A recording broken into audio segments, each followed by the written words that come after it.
This is a small summary of the Apple event, so let's get started. They have refreshed the iPad with the A13 Bionic chip, which is 3 times faster than any Chromebook, or 6 times faster than the Android tablet. The selfie camera receives a new 12-megapixel sensor and will support all the new accessories from Apple.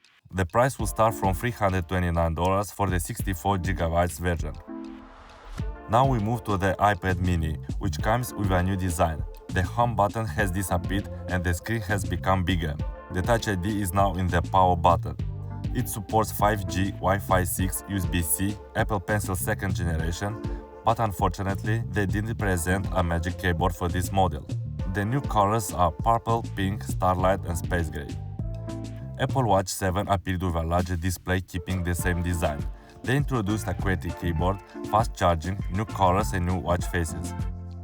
Then they introduced the iPhone 13 and 13 mini, increased the brightness of the display up to 800 nits, and improved the night mode.